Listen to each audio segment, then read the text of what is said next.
Good morning. Ngasi thang junamit ko thang junamit ke card message yung minarase. Thang jase number na 93 lere color na purple ga black ka makit machuga amuga ga number dana maudra ga umdoi ka ado ahamba da ko ye card message yengase aduga timing su yengase ko do thang jo oi bese ko thang jo oi na cleansing gi pot ngai se to bio ko cleansing to bo ko pa na haraga di khoi gi rock salt hapaga white tei bani khangde natraga haidi iruja bada go horen hala thabak hala go haidi ngasai gi ayuk ta chatlu ba ko lu mayam to ro go so haidi nung dawaram so lu ba su yawi na go hala ga ado nung dawaram gum ba lu matam da haidi si kan se da hapana di hena phai ko nung dawaram thabak hala kan da pura whole week simagi haidi monday da gi na saturday ho hayeng gi off lai ga dam ne na ado na ngasi gum ba se to ba haidi isha iruja to bo ko do tumam dai da gaida natraga horen thabak halakpa matam da sida tawbi ba yai aduga amana akhoi gi karpur ga long ga kai ga mai thadok pa su phai ko karpur ga long ga se kai gi no hai gan se da ko hadi negativity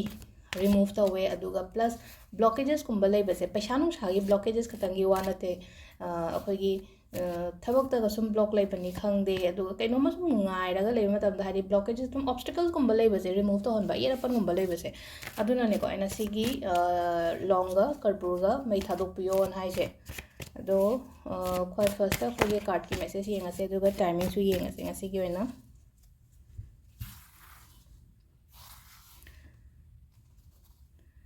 the later ko this is the 3 cards katang lo thoge ko card number 1 2 3 hambagi lere ani shuba ahum suba ahambagi se ko adi ahambagi se kitang challenging oiba competitions kumba lei ko ngasi gi oina haraga di competition leiba challenging leiba khotpa mama dumaina oina oi aduga ko haidi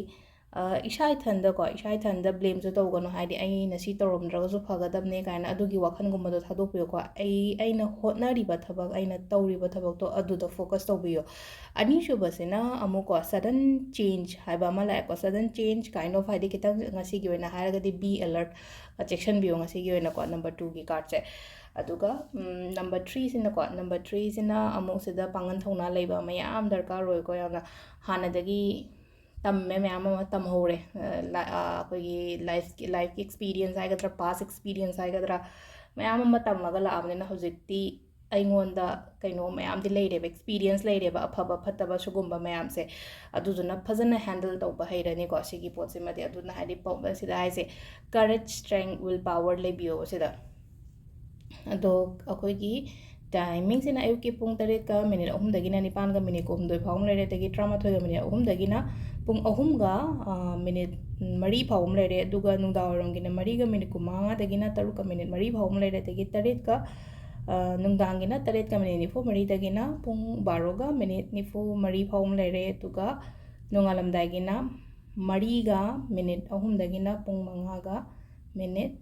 94 फाउम लेरे सिसिना कोई ngasi oina afaba timing ko adu sida lere ko gi card message se ngasi oina thank you